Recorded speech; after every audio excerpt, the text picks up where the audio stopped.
So a couple of days ago, I got this dreaded message.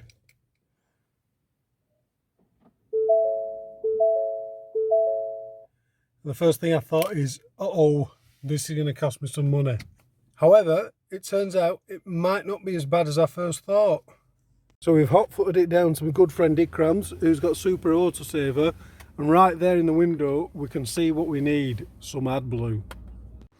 So we've got this little blue filler cap here, which is where the AdBlue is going to go in. Let's get this in there.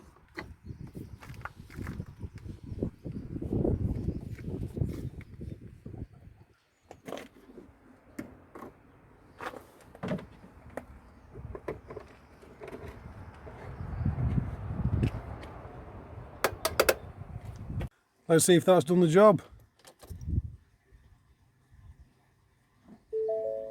Yeah, fixed.